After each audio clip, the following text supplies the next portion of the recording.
Hey, Mike, how are you doing today? I'm doing well, man. Thank you for doing this. You're on vacation and you're still doing these events. So I appreciate that. Thank you so much. Of course, community is that important to me. There you go. I Uh, like it. Obviously, today, Thursday, July 30th, day after Fed meeting, wanted to speak with you about, of course, your input and what you think is in the future, but what actually happened yesterday. For those that, didn't see, Fed kept rates Yep. unchanged, but there's some big takeaways with, of course, the votes being split with three members basically wanting, hmm another rate hike. But we can dive all into that and Kevin Warsh's style. So I'll let you kind of take the top off real quick. Yeah. So let's, I think we get the blocking and tackling out of the way first. Yeah, But I will tease this that we'll probably spend the most time on is I think I finally figured out Kevin Warsh, right? He's a different animal. He's got different stripes. He's trying to do different things as the Fed sure. president.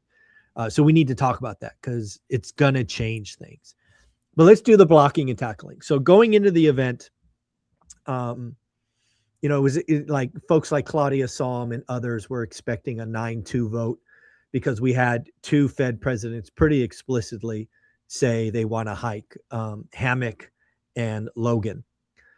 I predicted a 9-3. I thought there'd be a third one. It turned out to be Kashkari.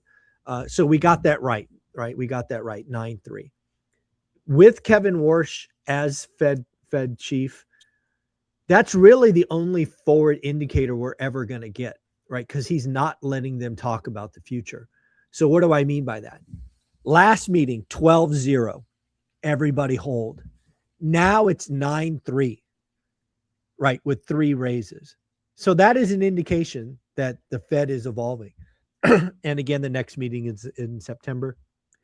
There were odds out of 100% pre-meeting that they would raise. Now it's down to like 70%, something like that. Yeah. But, so that's blocking and tackling. The next thing is Kevin is really staying close to his no forward guidance. He took 20 Yes. questions at the presser, 11 of them were some version of tell me what's coming, and he punted on all of them. He's not given a lick about, like, he's not making a call, he's not telling you what he's watching, he's not giving you anything. So I think his press conferences are going to start to become remarkably boring, and it would not shock me if he doesn't do one starting next year, because he is trying to make the market play the game instead of play the referee. So what does that mean? He wants the market to do what it does instead of looking at the referee like, are you calling fouls hard today? Are you Yeah. ignoring fouls? Are you calling offsides? Like, because I think for the last 30 years, people have been playing the referee, the Fed, Yeah. and he's like, nope, you're going to play the game, and you're not going to get any insight from the referee. This case, the Fed. So I think that's what's happening, right? I figured him out. Now, for the boogeyman, the unfortunate reality of what's going to happen if I'm right. Rates are going to go much higher. The 2-year, the 10-year, the 30-year rates are going to go higher. Why will the rates go higher? Whether we like it or not, rates have been compressed because the market has had some certainty about where the Fed is going. Yeah. The Fed for decades on purpose was telling the market where they wanted to go. And it fought to never surprise the market. You guys might remember, I think it was like 6 months ago, there was that WikiLeaks or Nikki Leaks, where the Wall Street Journal suddenly got a whisper that they were going to talk about raising rates because they didn't want to shock the market. Kevin Warsh is like, fuck that. If I need to, I will surprise the market. So what's happening right now in real time, and frankly could get ugly, is a repricing of risk. And when you add risk, rates have to go higher. That's just how the game is played. So that's what I think is happening. I think the market is starting to figure it out. And now the question becomes, how high will rates go? And if they go high enough, will they break the economy? Because at some point, the debt gets unpayable. Lending becomes unreasonable, and he could do. He got a rate in, like, again, people don't understand this. He only controls the overnight rate. Yeah. He may influence out to the 2, but really doesn't do the 10 and 30. Just by not telling you what's coming, the 30-year bond is now above the 2007 peak. He got a rate increase without increasing rates. He got what he wanted, and it's going higher today. Yep. So buckle up is my unfortunate comment. Buckle up. It's going to get worse.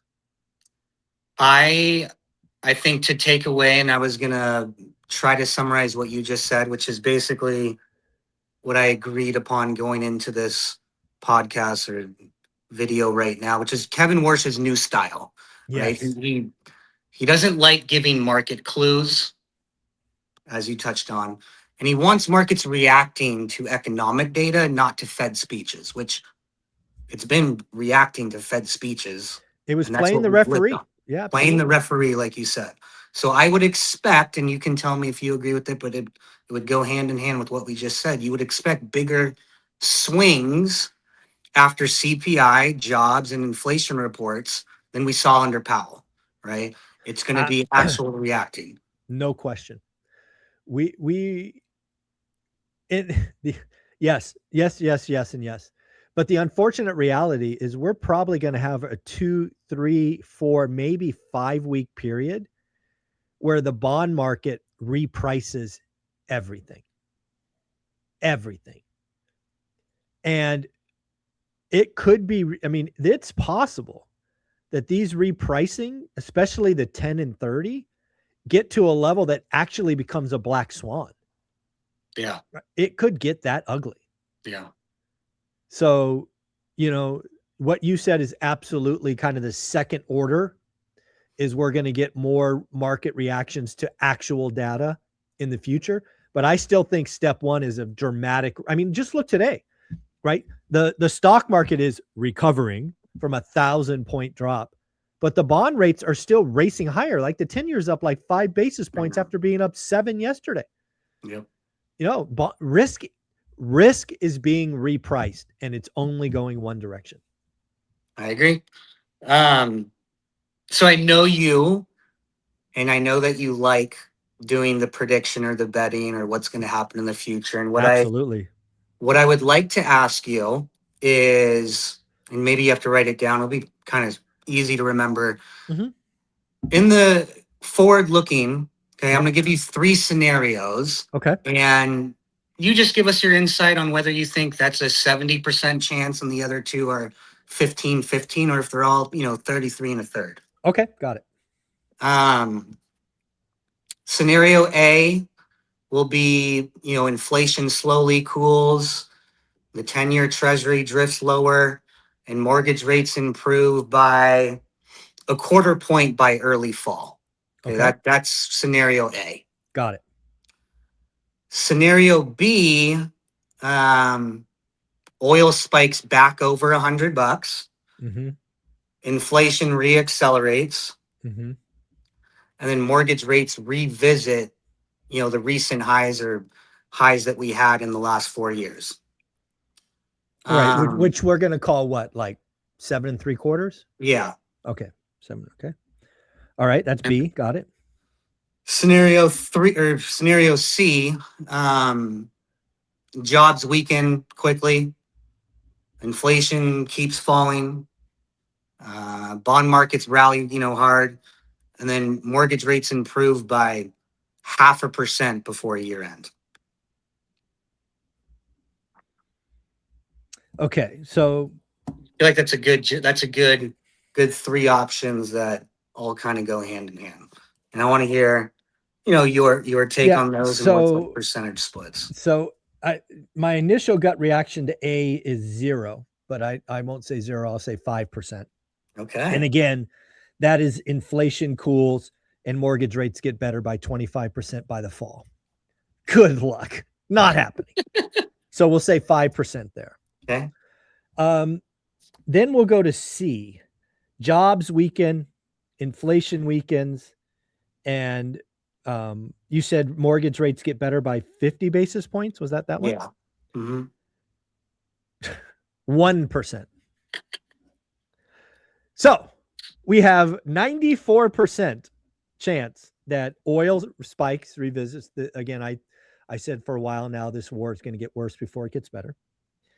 And inflation will turn around because, again, it was down in the last period. And, I don't know. Honestly, I don't know if we get to 7.75, but we're going to have a 7 handle on mortgages. And you think Rates that the 90, whatever, 94% of these three. So 5, but it's 94, 1. skewed because there's only 3 scenarios. So we'll Yeah, take yeah, yeah. that in the. Yeah. Yeah. So, like, if I were to kind of peel all What these would you together, add to scenario B then? Because I kind of just threw those out, on a like it, whim. yeah. So I like, if I think of scenario D, like, Yeah, give us a what do I scenario. think? So Z actually for yeah, zebra. yeah, How yeah. about that? We'll do scenario Z. So again, I think oil gets worse. So I Yeah. think oil over 100 in the next 30 days. Pretty good bet, in my Yeah. opinion. I think inflation, uh, turning around because of that is a pretty good certainty. I think a 7 handle on mortgage rates is a damn near a lock, certainly by the fall. The one that we have to watch is jobs. There's a possibility that jobs still stay. I mean, again, look at the weekly unemployment claims, sub Yeah. 200,000, Yeah. right? So I think the labor market is still, I don't know what you want to call it. You can't really call it robust, but you can call it strong. Um, so I see no chance of a rate cut this year, like less than 1% That's this year. yeah. That's kind of a take that bet to the bank. So okay, so if 1% rate cut in 2026, what are the chances of rate hike or pause all year? Um, I could certainly see there's many scenarios where I could see a pause all year, and we just saw it yesterday. I know. Again, Kevin Warsh, by removing forward guidance, got a rate increase without increasing rates. I don't know if you guys pick up on that. That's what he wants. Yeah. So, again, I think he's going to keep beating that drum until it doesn't work, or the market reprices so high he's forced to react, which could happen. That would be the black swan. So, I would say there's a, 39% chance, zero rate hike or cut. So that'd be 139 and thus 60% chance we get a rate hike. Again, I think even if Warsh doesn't want to cut or doesn't want to hike, he's only one vote. He doesn't have some super vote. Yeah. We already got a 9-3, and there's at least 3 Fed presidents out there saying, hey, we need to see progress by September. And if I'm right about oil, so this is a really interesting reality that may happen for the first time ever. We may very likely have something this year that's never occurred before. That is where the Fed freaking president is overruled by the majority of the board. What is that going to look like? That will be a 7-5 vote for a rate hike, and Kevin Warsh is one of the 5s. That has never happened before, where the Fed president is on the losing side of a vote. That could happen in September. Well, look, I always value and appreciate your insight. Um, Maybe one last recap of those that didn't watch or read and hear about the Fed meetings that yesterday, to tackle in on what you just said. It wasn't a dovish hold and it wasn't a hawkish hike, but in my opinion, it was a hawkish hold, right? It was a hawkish hold and Absolutely. reminded everyone that they're still waiting for, something on inflation until it, will Yeah, but cooperate if we they're don't fine. even know what it that's the thing that's driving me crazy. And frankly, the bond market should freak out. The bond vigilantes should go nuts on the following statement. Kevin Warsh has said we are tried and true to our 2% inflation, comma. He's not telling us what 2% inflation. He's like, PCE, don't like it. CPI, don't like it. Trimmed mean inflation by the Dallas Fed, don't like it. So this son of a bitch is telling us that 2% inflation is what he wants, but he's not telling us the measure. What kind of hocus pocus is that nonsense? Right? You're telling us not to look into the future, but not even telling us what the measure, like you're not even giving us a yardstick. That's like telling a kid to sprint, but not telling him how far. Yeah. Right? You're going to run a lot harder at a 10 meters than a marathon. I agree. Right? He's not even telling us that. So again, I really do think, and I think I said it earlier, somewhere between the next 3 and 5 weeks, the bond market is going to get spicy. And the bond vigilantes, I think the bond vigilantes are going to try to force his hand because so step back. Why did the Fed always give forward guidance? Because they didn't want to surprise the market. Yeah. Now he's saying, fuck the market. I don't mind surprising you. And the market is repricing and some shit might break. I It's agree. going to be wild. It'll be a wild ride. There you go. If somebody wanted to get something started today, because if I'm right, rates are going to go up from here. So maybe somebody wanted to extract some equity or do some deals. Again, right? Disrespectful offers, follow up. This is the year of the operators. We're the only people that are going to win in this environment. But where should they go? Go to convoyhomeloans.com // whatever it is. We're at. There and you one go. of our, me or John will be able to reach out to you guys. Again, folks, it's very important you go to that link because you want to deal with Dustin here or his partner, Jonathan. Because if you don't, you end up in a queue. And if you're one of my people, you are better than a queue. So get to the top. Thanks, buddy. Thank you.